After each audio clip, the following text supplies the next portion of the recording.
Le miroir de la chambre 4B. Camille avait réservé une nuit dans un vieil hôtel en périphérie, en attendant de pouvoir emménager dans son nouveau logement. On lui donna la chambre 4B, un peu vieillotte, mais propre, sauf ce miroir accroché au mur. Un grand miroir ancien, fissuré dans un coin, que le personnel lui interdit de décrocher. Il fait partie de l'histoire de l'hôtel, dit-on. La première nuit, alors qu'elle se brossait les dents, Camille crut voir quelqu'un passer derrière elle dans le reflet. Elle se retourna brusquement. Rien. Elle rit nerveusement, blâma la fatigue. Mais le lendemain matin, une chose étrange se produisit. Dans le miroir, elle se vit endormie, comme si le miroir affichait un souvenir de la nuit passée.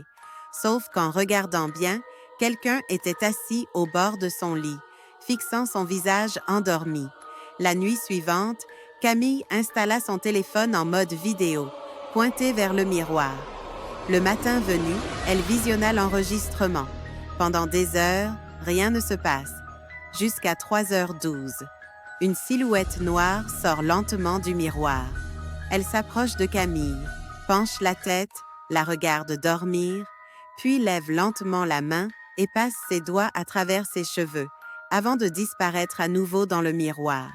Camille hurla, rassembla ses affaires et partit sans demander son reste. Mais une semaine plus tard, dans son nouvel appartement, alors qu'elle s'apprête à se coucher, elle découvre, posé contre le mur de sa chambre, le miroir de la chambre 4B.